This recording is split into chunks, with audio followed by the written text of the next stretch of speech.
Madame, Monsieur, merci de suivre Carrefour d'analyse, votre magazine de décryptage d'informations politiques. Aujourd'hui, on parle l'actualité, les différentes questions qui concernent la RDC. On va les évoquer. Cette polémique autour de la proposition de Jean-Cyrus Mirindi, autour d'un prochain mandat du président Joseph Kabila à la tête de la République démocratique du Congo, la publication de listes de partis politiques ainsi que les regroupements politiques par le ministère national de l'Intérieur. On va décrypter le contour de cette question.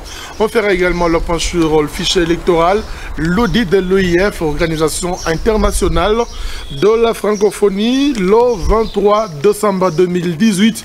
La date, pour ne pas dire fatidique, mais plutôt la date prévue par la Commission électorale nationale indépendante pour la tenue deux élections en République démocratique du Congo. Des scepticismes ainsi que d'autres sentiments qui caractérisent la classe politique.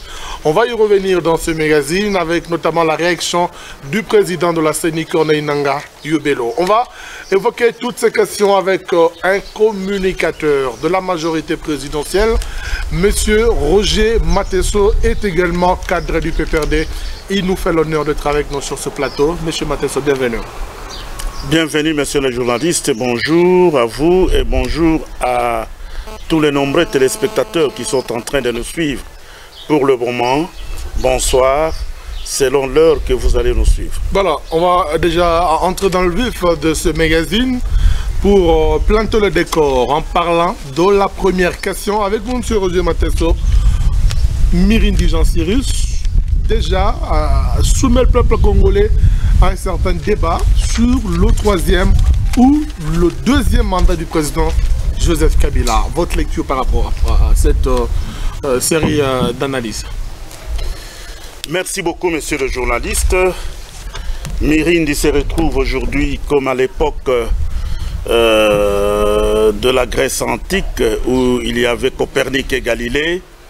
L'un avait soutenu que le soleil tournait autour de la terre et l'autre qui disait la vérité soutenait que c'était plutôt la terre qui tournait autour du soleil. Et ce dernier a été pris pour un fou jusqu'à être ziguillé, c'est-à-dire il avait été jugé d'avoir commis une hérésie par rapport à la réalité de cette époque.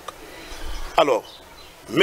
Mirindi aussi, face à la crème intellectuelle congolaise, notamment les constitutionnalistes, il a soulevé une question très capitale de laquelle dépend l'avenir de notre pays. C'est la question relative au mandat du chef de l'État. C'est la question relative à la probabilité, à l'éventualité du chef de l'État de se présenter pour les élections qui se profilent à l'horizon d'ici le 23 décembre 2018. M. Mirindi évoque dans son analyse la révision constitutionnelle qui avait eu lieu en 2011 par rapport au nombre de tours au mode du scrutin présidentiel concernant le nombre de tours. Et cette révision nous a fait passer de 2 à 1 tour pour l'élection présidentielle. Et cette même révision nous a fait passer au suffrage, donc disons, au suffrage où il fallait avoir 50% et vous passez, et le suffrage où il fallait au deuxième tour avoir n'importe quel pourcentage et passer. Alors, cette révision, d'après M. Mirindi bien sûr, puisque là, je suis en train juste de reprendre son analyse, cette révision a eu pour corollaire la remise du compteur du mandat du chef de l'État à 0. Et aujourd'hui, d'après toujours M. Mirindi, le chef de l'État n'a brigué qu'un seul mandat. Comment expliquer cela, M. Roger Mateso? Allons-y doucement. A régné seulement. Cela est bien clarifié par M. Mirindi. 2006, il a été élu président. 2011, élu président. D'où vient cette autre hypothèse selon laquelle il n'a brigué qu'un seul mandat et qu'il faut qu'il puisse briguer un autre pour qu'il arrive au deuxième mandat finalement? Vous ne voyez pas que c'est une manière de torpiller la Constitution et de faire une analyse, pour ne pas dire peu orthodoxe, qui n'est pas aussi réaliste par rapport à la Constitution de la RDC?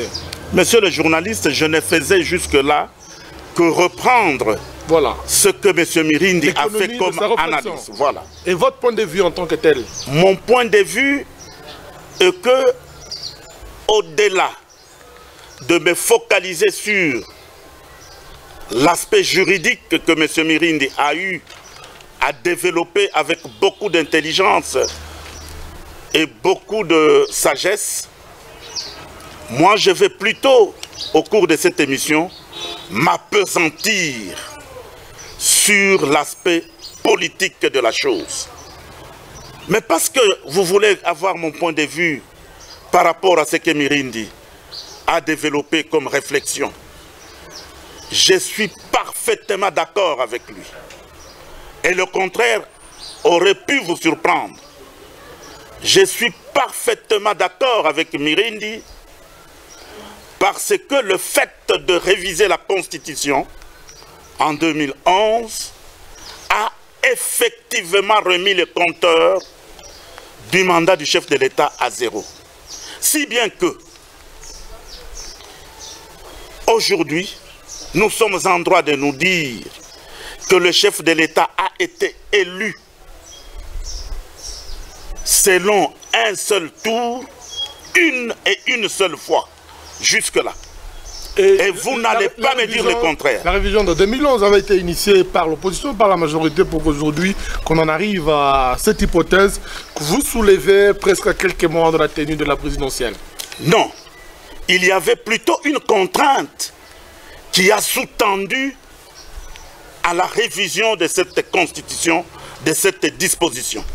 La contrainte était que nous devrions aller aux élections, coûte que coûte, et comme la communauté internationale avait balbutié pour nous venir en aide par rapport à leurs promesses qu'ils avaient faites de soutenir, de libérer de l'argent pour le processus électoral de l'époque, du fait que cette communauté internationale n'avait pas pu libérer cet argent, nous étions obligés de chercher une voie la moins coûteuse, la moins onéreuse. Et à l'époque, il fallait passer de 2 à 1 tour pour éviter bien sûr les dépenses inhérentes au deuxième tour. C'est ce qui fut fait. Cette révision de 2011 aujourd'hui, vous ne voyez pas que vous l'utilisez comme astuce, comme alibi pour justifier l'intention qui est la vôtre de pouvoir permettre au président Kabila de continuer à gérer? Je dirais tout simplement qu'il y a quelque chose de malheureux. Bon, à cette époque, loin de nous cette idée de prolonger les mandats, puisque vous le savez très bien, nous sommes des légalistes, nous sommes respectueux de la Constitution.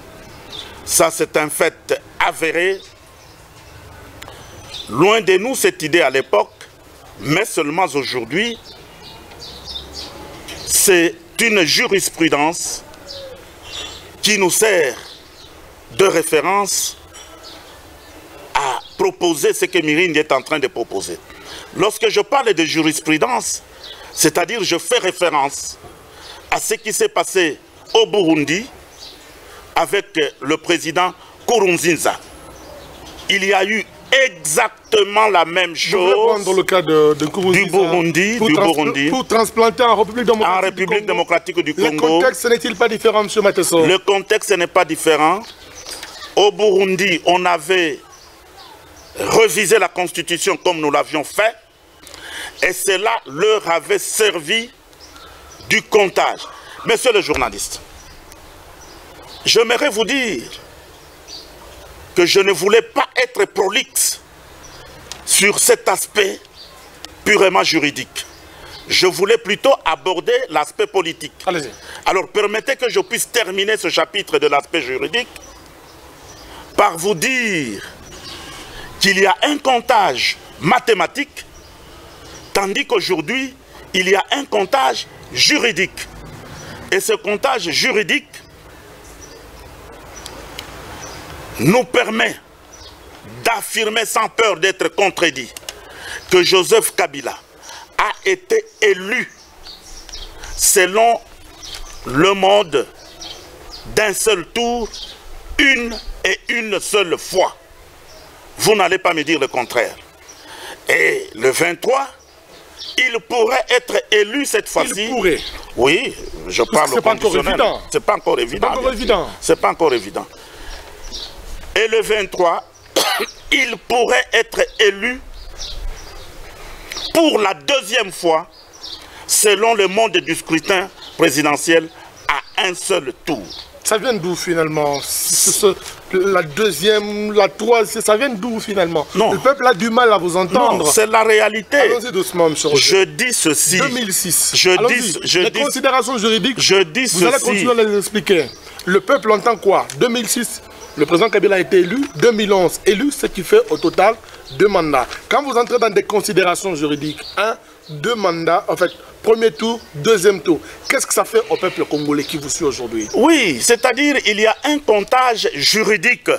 Le comptage juridique n'est pas donné au commun du mortel de le comprendre. Mais je m'efforce à faire comprendre pour tout simplement dire au peuple qui est en train de me suivre.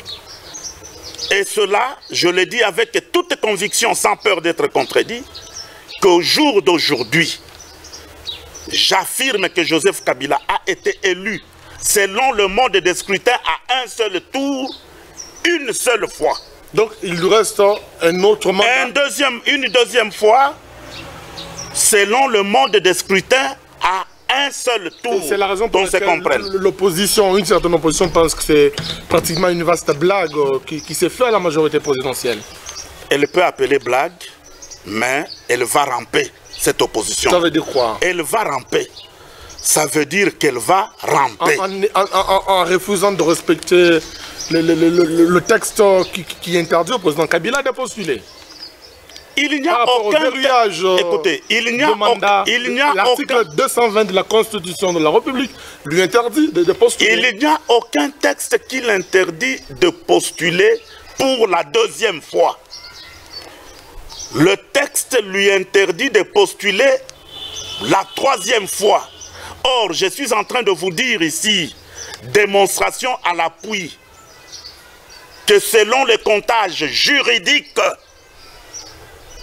Joseph Kabila a été élu une seule fois, selon le mode de scrutin présidentiel d'un seul tour. Pourquoi vous acharnez où vous vous en tenez, Monsieur le journaliste, du président Kabila? La majorité n'a pas la capacité d'avoir un dauphin. Monsieur le journaliste, Georges Matesson, vous entendez le secrétaire permanent du PPRD, au travers de ces tournées, en train d'exprimer à haute voix, à voix intelligible et audible, que notre candidat pour les élections prévues au 23 décembre, c'est Joseph Kabila. C'est vous qui le dites, parce que, s'il vous plaît, allons-y doucement. À l'opposition, je prends le cas d'Antoine Gabriel Kingwa Komonza. Par rapport à la tournée de votre secrétaire permanent, Kingwa à l'époque, il disait que votre secrétaire permanent est en train de battre la campagne ou de parler d'un candidat fantôme qui n'est pas connu parce que le président Kabila est interdit par la Constitution de postuler.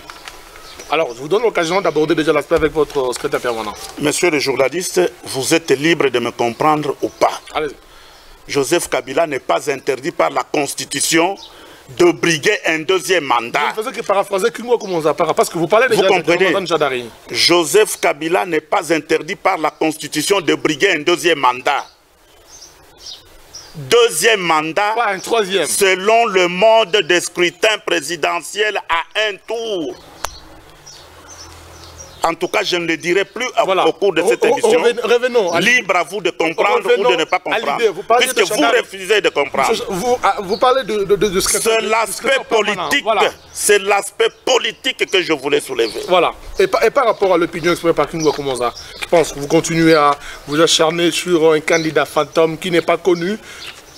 Qu'est-ce que vous donnez comme point de vue par rapport à cela? Mais ça, c'est son point de vue. Ça, c'est pour la consommation de son public, tout simplement. La réalité, il la connaît. Qui connaît la réalité? Je voulais dire ceci. Lui, King Ngouakoumouza, il connaît bien la réalité. Quelle réalité il connaît? Je voulais tout simplement dire ceci. Vous continuez. Quelle réalité il connaît? Par rapport à l'aspect politique de la chose, l'aspect politique de la problématique de la candidature du chef de l'État est tout à fait clair. C'est-à-dire, nous nous basons sur les desiderata du peuple congolais aujourd'hui. La volonté du peuple congolais. Qu'est-ce que cette volonté vient faire à la candidature de Joseph Kabila? Le peuple congolais, dans sa majorité, au regard des réalisations de Joseph Kabila, réalisations qui fascinent ce peuple, qui hypnotise ce peuple, le peuple souhaite que celui-ci continue à diriger le pays. Le peuple est obsédé, est fasciné, le peuple est hypnotisé, le peuple est ébloui, le peuple est ébahi. Que des réalisations. Vous avez fait un sondage pour arriver à cette conclusion. Moi, je vous dis... Vous avez fait un sondage pour mesurer si le peuple est obsédé par la gestion de la mouvance présidentielle aujourd'hui et que finalement le président Kabila doit revenir, selon vous. Le sondage, c'est l'expression populaire telle qu'exprimée par le secrétaire permanent du PPRD. Ce dernier, il a un bagage sociologique qu'il traîne derrière lui. Et lorsqu'il entend ce bagage sociologique qu'il traîne s'exprimer sans embâche sur l'avenir politique de Joseph Kabila, il se voit obligé de porter cette voix à tout le monde, à toute l'opinion. Qu'est-ce que vous entendez par bagage sociologique par rapport à... C'est le PPRD, le premier parti politique qui a une pondération sociologique indéniable. C'est le premier parti politique qui est majoritaire dans ce pays, tel que les élections de 2006 et de 2011 l'ont démontré, et tel que il sera démontré le 23 décembre. Donc, je parlais de l'aspect politique, nous basant sur la volonté du peuple.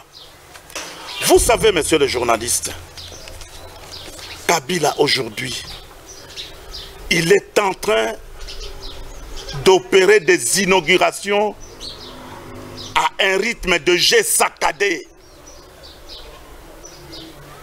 Tout de suite là, nous attendons, je crois au mois de juin ou quelques jours ici, devant nous, il y aura de grandes inaugurations ici à Lubumbashi. Ça vient faire quoi avec le respect de la Constitution? C'est ce qui fait que le peuple voudrait que ce monsieur... C'est son devoir en tant que président de la République. C'est ce qui fait que le peuple voudrait qu'il continue avec le programme de la reconstruction de ce pays. Ce programme ne peut pas être continué par quelqu'un d'autre de votre famille, par exemple, politique. Un tien vaut, mieux vaut que deux, tu l'auras, monsieur le journaliste. Vous êtes en train de parler du futur. Mieux vaut celui que vous voyez à l'œuvre que quelqu'un d'hypothétique qui viendrait. Ah, donc même à la majorité, vous n'avez pas confiance à vos cadres qui peuvent continuer le programme ou la vision du chef de l'État aujourd'hui. Monsieur le journaliste. Parce que les jalons sont posés par le président. Le journaliste. Et ça peut être perpétué par d'autres personnes, le journaliste. même de votre famille politique, monsieur Madiso. Monsieur le journaliste. Joseph Kabila est là. Il n'a que 46 ans. Vous voulez qu'on l'amène où? Ça vient faire quoi dans la gestion de la chose publique? C'est-à-dire qu'il a encore la force de travailler, il a la volonté de travailler, il nous a prouvé que c'est un travailleur, Il est en train de faire ce qu'il est en train de faire. Et les autres, et nous, le peuple, nous voulons qu'il... Monsieur le journaliste, mais je vous dis qu'un tien vaut, mieux vaut que deux, tu l'auras. Les autres peuvent le faire. Mais aussi longtemps que nous avons d'abord celui-là, pourquoi vous voulez que quelqu'un d'autre vienne le faire? Quelqu'un d'autre d'hypothétique. Conformément à la Constitution de la République. Mais conformément à la Constitution, c'est ainsi qu'il va briguer le deuxième mandat. Qu'il va ou qu'il pourrait? Il va briguer le deuxième mandat. Vous changez de temps de conditionnel. Évidemment, puisque le conditionnel, là, je reprenais encore l'analyse de Mirindi. Donc vous allez au-delà. Maintenant, je vous ai déjà donné mon point de vue. Donc vous êtes... En vous donnant mon point de vue, maintenant j'utilise l'affirmatif. Et je suis en train d'affirmer qu'il sera candidat puisque c'est le peuple. Mais monsieur le journaliste, pourquoi vous ne voulez pas, puisque la démocratie c'est quoi? La démocratie, c'est la volonté du peuple. Le peuple veut que ces messieurs puissent continuer la reconstruction de ce pays. Alors, pourquoi vous ne voulez pas? Si vous voulez que le président Kabila continue à gérer... Je m'excuse. Et de l'autre côté, il y a une opposition, notamment l'UDPS, et même l'UNC avec son secrétaire général qui a dit s'il n'y a pas d'élection cette année, nous serons dans l'obligation de soutenir l'idée de l'UDPS qui veut une transition sans le président Kabila. Une transition sans le président Kabila, ça vient d'où? Ça vient de quel texte? Dites-moi, le soubassement juridique est où par rapport à cette idée? Puisqu'ils ne voient pas en vous la volonté d'organiser les élections, vous voulez... Il n'y a pas un problème de volonté, mais moi je suis en train de vous confirmer. Je suis en train de vous confirmer que les élections auront bel et bien lieu le 23 décembre. Mais eux ne veulent pas. Est-ce que vous m'aviez vu, moi, émettre un quelconque doute par rapport à cette date? Alors, tout ce que nous sommes en train de faire, tout ce que nous sommes en train de faire, c'est par rapport à cette date. Vous voyez que le secrétaire permanent, il vient de choses. Il vient de l'ex-province orientale. Il était à l'Équateur. Aujourd'hui, il est ici au Katanga. Qu'est-ce qu'il est en train de faire? Il est en train de rappeler les troupes. C'était rappel de troupes par rapport à cette date. Je vous ai parlé de Kyungu. Alors, les gens qui sont en train... Ce rappel des troupes, c'est pour un candidat fantôme, c'est le Kyungu, pratiquement. Écoutez, ça c'est son point de vue. Pourquoi vous voulez revenir sur des balivernes? Vous appelez ça balivernes? Des balivernes. Ce papa-là, vous le connaissez très bien. Hein? Il dit une chose le matin, il dit une autre le soir, il dit une autre le matin. Et ça s'appelle balivernes. De la même bouche, vous entendrez autre chose d'ici le 23 décembre. Vous voulez de quoi? Donc, passons à autre chose, monsieur le journaliste. Moi, je voulais juste confirmer à mes compatriotes que comme nous, peuple congolais, nous qui détenons la souveraineté, nous voulons que Joseph Kabila continue. Il en sera ainsi, puisque l'histoire du Congo ne sera écrite ni à Bruxelles, ni à Londres, moins encore à New York, mais au Congo de Lumumba, de Laurent Désiré Kabila. Voilà, on va évoluer, M. Roger Matesson. Évoluons. On va revenir sur cette question dans laquelle... Donc j'espère que nous nous entendons. Nous allons revenir. Avec Joseph Kabila, candidat pour les élections des 23 décembre. C'est clair. Voilà, on va évoluer. On va parler de la publication de partis et regroupements politiques. Cela a été fait par le ministre national de l'Intérieur, Henri Movasakani. Vous ne voyez pas que cela revient à aller en contradiction avec certaines propositions qui avaient été faites par le CNSA au regard du dédoublement de partis politiques orchestrés en République démocratique du Congo. Parlez clairement. Je voulais bien parler de 4 UDPS qui existent, par exemple. Non, il n'y a pas 4 UDPS qui existent, monsieur le journaliste. Vous voulez de quoi? Vous vous appelez José Mukendi. Si moi je m'appelle José Matesso, est-ce que ça fait une seule personne? Non. Mais il y a eu des réactions de partout, M. Matesso. Quel est partout? Pour ne prendre que le Premier ministre, il a dit que l'agrément de l'UDPS Tshisekedi, c'est une faute grave. Il fallait qu'on puisse revoir. Dans l'entretemps, Kabound et les autres disent qu'il ne fallait pas agréer le parti UDPS Moubake. Vous ne voyez pas que c'est en quelque sorte un certain désordre créé au niveau du ministère de l'Intérieur pour finalement créer... le ministère de l'Intérieur n'a fait que justice aux requérants qui ont déposé leur statut sollicitant l'agrément de leur parti politique. Tous ces 4 UDPS ont des statuts juridiques conformes. Mais évidemment, puisque vous vous appelez tout simplement 4 UDPS. Non, il y a UDPS Moubake, Tshisekedi. Il y a UDPS Tchibala. Moubake. Il y a UDPS Chilombo. Alors, il n'y a pas que ça comme il y a UDPS Kibassa. Il n'y a pas que ça comme problème. Il y a également... Les attributs ou les épithètes qu'on ajoute là, c'est ce qui apporte déjà juridiquement la différence. Mais c'est la raison pour laquelle il a été rappelé au niveau du CNSA par Joseph Olengankoy. Il a été rappelé. Il a été rappelé pour autre chose. Il a été rappelé pour autre chose. Écoutez, ça ce sont les histoires là de Wenge. Ne m'amenez pas moi dans ces histoires là. Vous ferez mieux de les appeler eux-mêmes pour qu'ils vous disent qui est le vrai Wenge et qui n'est pas le vrai Wenge. Il y a également l'autre problème avec le MSR de Pierre Lumbi, qui est en train de réclamer son parti politique, qui estime que vous, de la majorité, vous lui privez le droit de jouir de son parti politique qui est le MSR aujourd'hui. Pierre Lumbi, il sait très bien qui est le fondateur de ce parti politique, qui est l'initiateur. Lui n'était qu'un bras qu'on a utilisé. Vous voulez dire quoi? Et le bras peut-il demander à l'artiste pourquoi l'artiste façonne l'argile de cette façon ou de cette autre façon? Vous voulez dire quoi? L'artiste, l'initiateur, qui sont-ils? Vous voulez dire que le parti vient de quelque part? Pas de Pierre Lumbi? Pas de Pierre Lumbi. Le MSR, c'est un parti politique initié par quelqu'un. C'est qui? Vous ne voulez pas citer son nom? Lui-même, Pierre Lumbi et les gens du MSR connaissent qui est l'initiateur. C'est la raison pour laquelle le parti lui a été privé. Non, c'est-à-dire le parti est resté avec le propriétaire, avec son initiateur. On va rester dans ce registre, M. Roger Matesso. Oui. Un certain nombre de regroupements politiques. Aujourd'hui, vous ne pensez pas qu'il était opportun de réduire le nombre de ces partis politiques puisque les partis continuent à naître en République démocratique du Congo de la manière... presque tous les jours, on voit le parti naître en RDC. Le nombre de partis politiques sera régulé par les élections à venir. C'est-à-dire le seuil va régler cette question à votre satisfaction. Ayez seulement vos apaisements. Vous verrez après le 23 décembre combien de partis politiques vont rester. Combien de regroupements politiques vont survivre. La nouvelle plateforme Ensemble qui soutient la candidature de Katumbi. Nous ne l'avons pas vu. Écoutez, messieurs les journalistes. Les plateformes. Écoutez, là vous êtes en train de m'estomaquer un peu. Ensemble. Pour le changement. C'est une histoire qui a été boutiquée en Afrique du Sud. Une plateforme créée en Afrique du Sud. Qui a été boutiquée en Afrique du Sud. Pourquoi utiliser boutiquée? Ils quittent l'Afrique du Sud, ils vont sur RFI. Après RFI, c'est BBC qui relaye. Après BBC qui relaye, c'est VOA, la voix de l'Amérique. Mais ça fait quoi? Écoutez. Ça fait quoi? Écoutez, messieurs les journalistes. Si c'est RFI, BBC et la voix de l'Amérique qui agréent les partis politiques, je crois qu'ils ont déjà leur agrément là où ils se sont référés. Est-ce que vous avez des preuves que ces gens-là d'ensemble se sont référés au ministère de l'Intérieur? Non.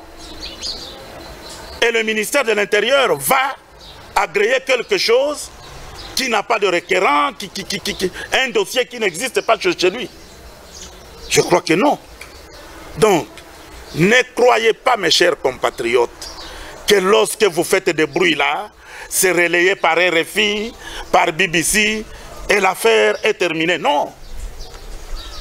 Il y a des procédures juridiques qui sont rigoureuses dans notre pays. Le cas d'Ensemble. Et pourquoi alors vous ne me posez pas la question de la majorité présidentielle? Vous avez entendu un regroupement politique parmi les regroupements publiés là, qui s'appelle majorité présidentielle. En parlant d'Ensemble, vous ne pensez pas que le peuple est en train de sentir un certain acharnement que vous avez sur le responsable de la plateforme? Acharnement, il n'y a pas d'acharnement. Sur Moïse Katumbi. Ceux-là qui dirigent Ensemble ne peuvent pas se prévaloir de leur propre turpitude. Vous voulez dire quoi? Je veux dire qu'ils ont boutiqué leur histoire là-bas. Ça a été relayé par RFI. Et eux, ils ont cru que c'était terminé. Laissez-moi ces histoires-là. Est-ce que le créateur peut avoir peur de sa créature? Une créature qui a grandi et qui peut vous faire trembler aujourd'hui. Vous pouvez faire trembler votre Dieu. C'est lui qui vous a créé. Répondez, vous n'avez pas créé, vous n'êtes pas Dieu. C'est peut-être une initiation par rapport à la carrière politique. Et aujourd'hui, Katumbi, il ne vous fait pas peur par rapport aux enjeux politiques actuellement, M. Mateso. Peur de quoi? L'acharnement que vous avez en sa personne. Peur de quoi? Beaucoup de dossiers que vous créez. On s'acharne sur lui comment? Mais, monsieur le journaliste, laissez le monsieur italien ou grec le Congolais dormir calmement là où il est, dans la terre de ses ancêtres. Hein? Monsieur le journaliste, hein? Vous ne voulez pas que le fils de ce pays, qui est Joseph Kabila, puisse diriger ce pays, puisse continuer l'œuvre de la reconstruction. Mais vous voulez que cet Italien-là vienne nous diriger ici. Non, mais vous avez travaillé avec lui pendant autant d'années. C'est aujourd'hui qu'il est italien, monsieur. Non. Autant d'années qu'il a été avec vous. Non, monsieur. Même président interfédéral, il peut pas être ici. Non, monsieur. Monsieur Mateso, non, monsieur. Non, vous avez travaillé avec lui pendant autant d'années. Il n'était pas italien, c'est maintenant qu'il le devient. Nous étions floués.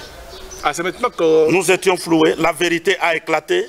Le monsieur c'était un Italien et il n'a plus droit de prétendre avant qu'il ne puisse recouvrer la nationalité congolaise par naturalisation, par ceci, cela.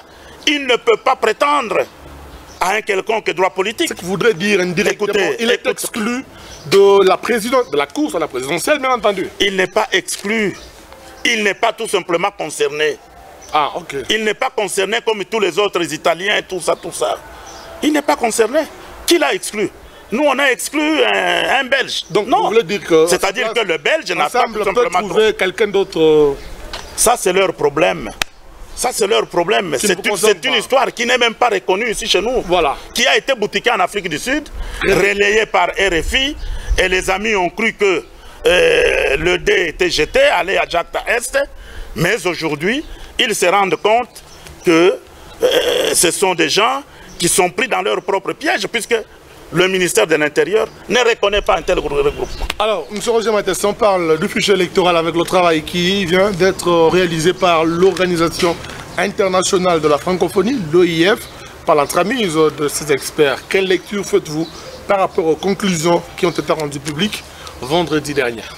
Oui, écoutez, nous sommes des légalistes. Hein. On a souhaité que ce fichier soit toiletté, que ce fichier soit nettoyé. Les amis, ils ont estimé que l'audit était impérieux, ce qui vient d'être fait. L'audit est fait aujourd'hui par l'OIF, avec la CENI, avec d'autres organismes internationaux, et les résultats sont rendus. Sur 100%, j'ai suivi un chiffre comme 77%, ça va, le 23%, il n'y a pas des empreintes. Mais l'empreinte ne peut pas empêcher à quelqu'un de voter. Non, mais pour voter, il faut être répertorié. J'ai aussi suivi une autre recommandation, qu'il fallait afficher les listes, tout ça, ça sera fait. Donc, grosso modo, ce fichier est passable. Ça peut rassurer l'opposition qui était jusque-là pessimiste. Pessimiste, qui avait beaucoup de doutes. Aujourd'hui, le doute peut être ôté. Et allons aux élections. Et avec cette déclaration de Corneille Nangaa qui dit il n'y a que Dieu qui peut avoir un fichier électoral parfait. Évidemment, puisque toute œuvre humaine est perfectible. Prétendre que quelqu'un fera quelque chose de parfait sous le soleil, c'est un leurre. Donc 77%, c'est encourageant. Les petites coquilles peuvent être corrigées, peuvent être élaguées et nous irons aux élections. Dans les conditions actuelles, avec toutes ces conditionnalités qui sont posées par l'opposition, cela nous amène à parler évidemment de la date que vous avez évoquée, la date du 23 décembre 2018. On parle de certains acteurs de la plateforme Ensemble. Eux ne voient pas la CENI organiser les élections le 23 décembre 2018, cette année. La réalité, monsieur le journaliste, et que nos amis de l'opposition, ils n'ont pas les moyens conséquents pour aller aux élections. De deux, ils ne sont pas préparés. Par qui et comment?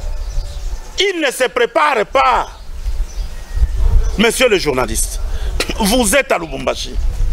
Quel est le parti politique que vous êtes en train de voir qui est en vue, parti politique de l'opposition, ici à Lubumbashi? La plateforme Ensemble est là, avec Antoine Gabriel Pingo. Comment ça, par exemple? Mais cette plateforme, vous la voyez où? Vous la voyez où? Par rapport à quoi exactement? Non, c'est une histoire boutiquée en Afrique du Sud. Ici à Lubumbashi, ça rassemble quelques partisans. Des partisans. Quelques partisans fanatiques pour l'une ou l'autre raison. Mais la préparation, la vraie, vous êtes en train de la voir. Le PPRD est en train de gagner du terrain. Vous parlez d'une seule formation politique. C'est avec nous sommes en train qu'on va avoir des élections, M. Matisson. Nous sommes en train de nous implanter d'une façon tentaculaire. C'est-à-dire, pas une parcelle sans PPRD. Pas un individu sans PPRD. C'est avec vous qu'on va simplement aller aux élections. Les élections concernent toutes les formations politiques du pays. Est-ce que vous avez dit tout à l'heure... C'est la démocratie, monsieur. Vous avez dit tout à l'heure que les autres ne sont pas préparés. Eux. Ils ne savent pas, puisque je ne vois pas leur préparation. Allons-y. À moins que vous puissiez me dire le contraire. Vous êtes en train de pouvoir utiliser la CENI pour arriver à vos fins, personnellement. Vous ne pensez pas que c'est en cela qu'il y a ce désistement de certains acteurs de l'opposition aujourd'hui? Mais l'audit vient d'être fait du fichier électoral. Rien de spécial, monsieur le journaliste. La pauvre CENI que vous accusez, à tort ou à raison, qu'elle fasse quoi cette CENI? Qu'elle fasse quoi? Écoutez, moi je ne prends pas fait et cause pour la CENI, mais elle-même peut se défendre. Mais moi je ne vois pas en quoi elle est si mauvaise telle que vous la présentez. Puisqu'elle ne répond pas aux revendications de l'opposition. Elle est indépendante, elle ne peut pas répondre aux revendications de l'opposition, tout comme elle ne peut pas répondre aux revendications non fondées de la majorité. Voilà. Une revendication, on ne peut y répondre que si elle est fondée. Voilà. Mais tout ce que... Écoutez, nos amis de l'opposition, ils contestent ce qu'ils ne comprennent pas. Ils contestent. Et ils ne comprennent pas ce qu'ils contestent. Ils contestent la machine à voter. C'est cela que vous voulez que je dise, la machine à voter. Mais alors que le président de la CENI, s'il vous plaît, alors que le président de la CENI, dans une certaine mesure, annonce un autre lot important de machines à voter qui doivent venir en RDC, alors que le consensus avec ceux qui remettent en cause cette machine n'est toujours pas trouvé. Monsieur le journaliste, qu'a fait la machine à voter? Qu'est-ce qu'elle a fait, cette machine? Posez la question à l'opposition. Elle va vous dire que c'est une machine à tricher. À tricher comment? J'ai déjà suivi des débats et des débats. Nos amis de l'opposition ont du mal à démontrer comment cela peut être triché. Comment on peut tricher sur base de cette machine. Monsieur le journaliste, l'une des contraintes de ces élections où nous sommes privés de toute assistance de la communauté internationale pour l'organisation de ces élections. Ou c'est le gouvernement, privé. Le gouvernement qui a dit qu'il je parle bien de privé. Seules les élections, M. Matisson. Je parle bien de privé de toute assistance de la communauté internationale quant à l'organisation de ces élections. Alors, quoi de plus normal que de minimiser le coût? Et dans la recherche de minimiser le coût, la CENI a trouvé bon de remplacer le bulletin qui allait avoir le volume... Le gros bazar. De gros bazar, le volume de la Bible, par une machine qui pouvait imprimer les bulletins sur place.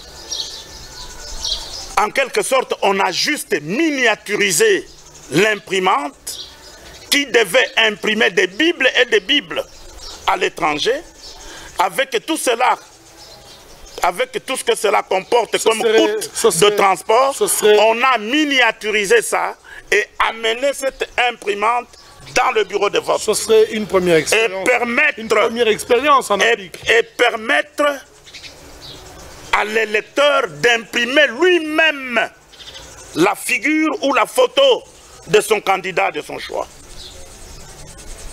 Et afin d'aller glisser cela dans l'urne.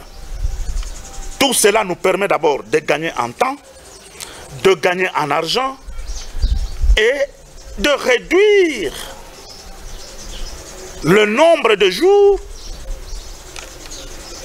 que les opérations allaient prendre. On vous a parlé de 504 jours, mais grâce à la machine à voter, nous parlons aujourd'hui de 300, de moins de 300. En face de vous, on parle d'une machine électronique qui est programmable.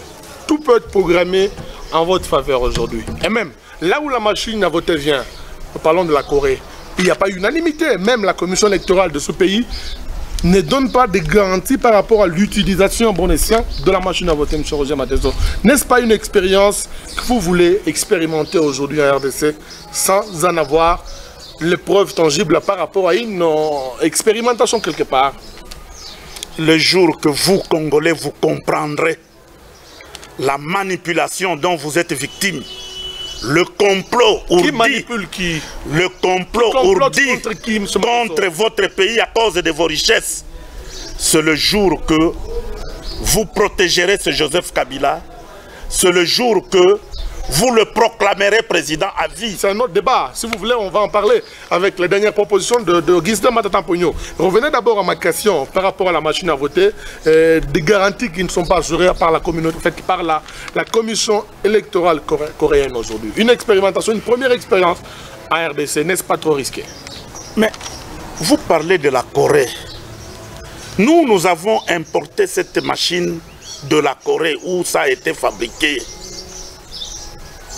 Et aujourd'hui, que certains, pour des raisons inavouées, qu'ils puissent se livrer à des spéculations manipulatives, cela ne nous concerne pas, messieurs les journalistes. Cela ne nous concerne pas. Nous irons aux élections avec cette machine à voter. Par forcing. Si quelqu'un refuse, c'est son problème. À la veille du 23 décembre, nous allons proclamer les élus du peuple dans ce pays. Vous n'êtes pas prêts pour prendre part aux élections. Vous avez peur des élections. Et vous multipliez des subterfuges que vous appelez conditionnalité. Avant, c'était le calendrier, il est un calendrier constipé. Et après, c'était pas de Joseph Kabila à la tête pendant la transition. Et après, quoi, messieurs les journalistes? Jusqu'à impliquer l'Église catholique romaine. Ah, vous évoquez... Oh non, respect des accords de la Saint-Sylvestre. Aujourd'hui, maintenant, c'est la machine. Puisque vous parlez de l'Église catholique... Aujourd'hui, maintenant, c'est la machine. Monsieur Mateso, la Senko... Est-ce que vous croyez que nous sommes si bêtes pour vous suivre dans votre peur bleue que vous avez? Voilà. Allons aux élections. La Senko... Allons aux élections. La Senko a mis en garde contre... Parce que c'est le premier débat qu'on a eu avec vous. Vous avez évoqué contre un autre mandat de Joseph Kabila. La Senko a mis en garde contre cela. Ça vous fait peur? La Senko a mis en garde contre un troisième mandat. Vous croyez que nous avons même entendu ce qu'ils ont dit? Vous faites sur d'oreille. Vous me demandez même la question, vous me posez même la question. Est-ce que ça vous fait peur? Mais vous venez de me suivre ici. Tout au long du débat, on a pris au moins 3/4 de ce débat en train de parler de la candidature de Joseph Kabila. Que je me permets de confirmer. Moi, je la confirme.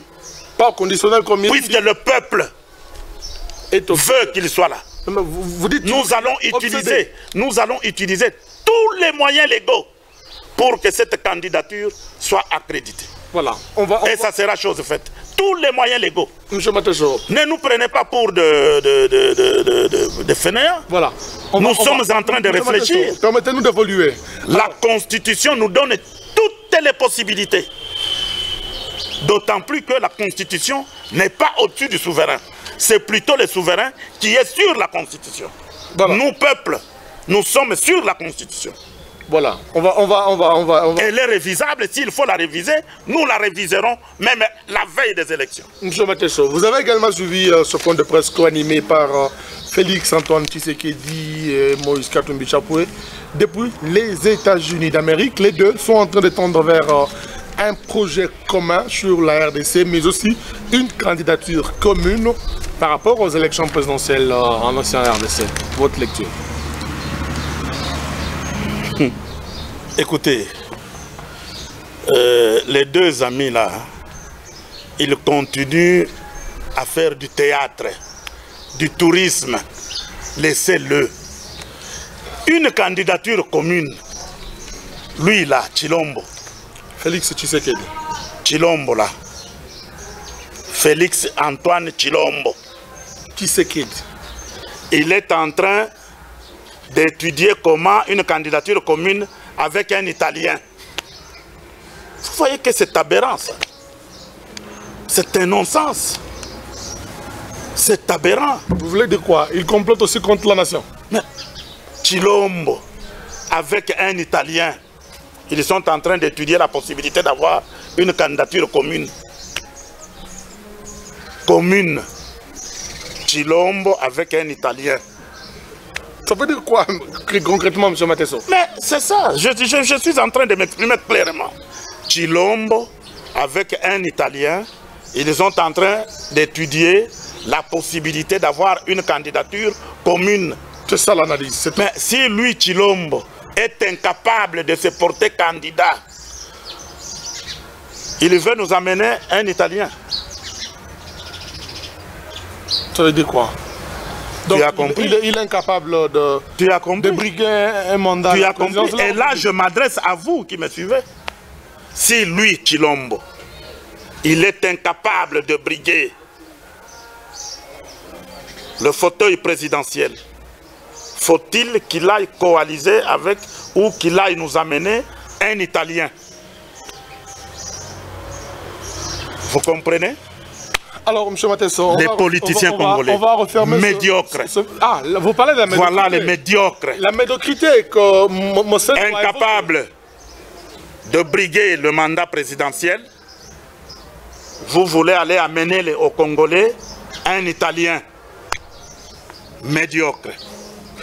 Alors, la médiocrité elle-même. Monsieur Matesso, je vous prends au mot. Vous avez évoqué tout à l'heure un complot contre les ressources naturelles de la RDC, demandant aux Congolais d'ouvrir l'œil les bons. Ce sont vos propres mots. Mais je vous reviens, je vous prends en vous donnant une illustration d'un premier ministre honoraire. Il est de votre parti politique, Augustin Matata Ponyo.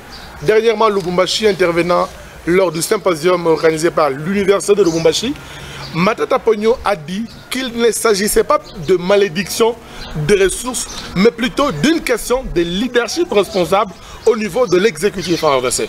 Ça voudrait dire indirectement qu'il remet en cause, dans une certaine mesure, les capacités de ceux qui animent les institutions ou du gouvernement congolais dans l'exécution de la vision du chef de l'État aujourd'hui. Voilà pourquoi nous devons soutenir Kabila avec deux mains. Voilà pourquoi nous devons, nous devons protéger Kabila. Voilà pourquoi nous devons le protéger. Le leadership, oui, c'est un leadership qui subit des pressions, des menaces de mort. Qui menace qui? Les Occidentaux. Vous voulez remettre en cause les impérialistes. Ce sont des partenaires privilégiés pour la RDC, M. Matesso. Des partenaires privilégiés, je vous le rappelle. Les impérialistes. Mais des partenaires privilégiés. Je parle bien des impérialistes. Je parle bien de toutes ces sociétés mafieuses qui pullulent, qui sont en train de lorgner, qui sont en train de convoiter nos richesses et qui sont en train de créer des problèmes dans notre pays, qui manipulent les uns, qui nous opposent les uns les autres. Pendant que nous nous battons, ce sont des cargaisons qui quittent notre pays. Mais quand il y a Ebola, ils nous amènent des millions de vaccins et qu'on sort là, on applaudit, c'est ça? Les mêmes impérialistes, M. Matesso. Ça, c'est l'apparence. Ça, c'est l'apparent, monsieur le journaliste. Ça, c'est l'apparent. Monsieur le journaliste. Ça, c'est un trompe-œil. C'est juste pour vous mettre la poudre aux yeux. Voilà. Ce ne sont pas des gens philanthropiques comme vous voulez me faire croire. Je voudrais dire, à chaque acte qu'ils posent, ils ont des intérêts mesquins derrière, c'est ça? Évidemment. Alors, M. Roger, nous sommes presque arrivés à la fin de ce magazine. Quelle est la question que je n'ai pas posée, que vous voudriez justement que je vous pose? Et ça va également constituer votre conclusion dans ce magazine, puisque nous sommes déjà à la fin. Moi, je voudrais seulement insister sur un seul fait, c'est que, au-delà des considérations juridiques de Mirindi, que je trouve très pertinentes, défendables et cartésiennes, moi je relève les considérations politiques, mais basant sur les aspirations profondes du peuple congolais, qui veulent que Kabila, Joseph, continue à diriger ce pays, qu'il continue l'œuvre de la reconstruction qu'il a commencée, afin de placer le Congo sur l'orbite de pays émergents à l'an 2030. Alors, nous, Congolais, j'avais dit l'autre fois que Kabila va subir une dictature populaire. Quelle dictature? C'est-à-dire, nous, peuples, tels que nous voulons qu'il reste. Vous PPRD ou vous, peuple? Nous, peuple congolais. Nous, peuple congolais. Vous, PPRD ou vous, comme peuple congolais? Nous voulons qu'il continue à diriger ce pays, il n'a pas de choix. Il sera notre candidat. Il est notre candidat. Et nous allons l'élire le 23. Nous, peuple, dans sa majorité, nous, peuple, c'est-à-dire abstraction faite à nos compatriotes qui sont manipulés, qui sont achetés, corrompus et qui veulent créer le chaos dans notre pays. Dans notre majorité, nous voulons, nos peuples, que Kabila continue à diriger ce pays. Merci. Je dis. Voilà, madame, monsieur, ce magazine sera fermé à tous et chacun. Merci de l'avoir suivi. Vous avez suivi le décryptage des grandes questions d'actualité dans ce pays avec monsieur Roger Matesso, je vous le rappelle. Il est communicateur de la majorité présidentielle, cadre du PPRD. Monsieur Matesso, merci d'avoir accepté notre invitation. Merci beaucoup, monsieur le journaliste. Merci, chers téléspectateurs, de l'attention soutenue, je l'espère, que vous nous avez réservé. Voilà, on se retrouve la prochaine fois avec le même réel plaisir de vous servir. A tout à l'heure, mesdames. À tout à l'heure, messieurs.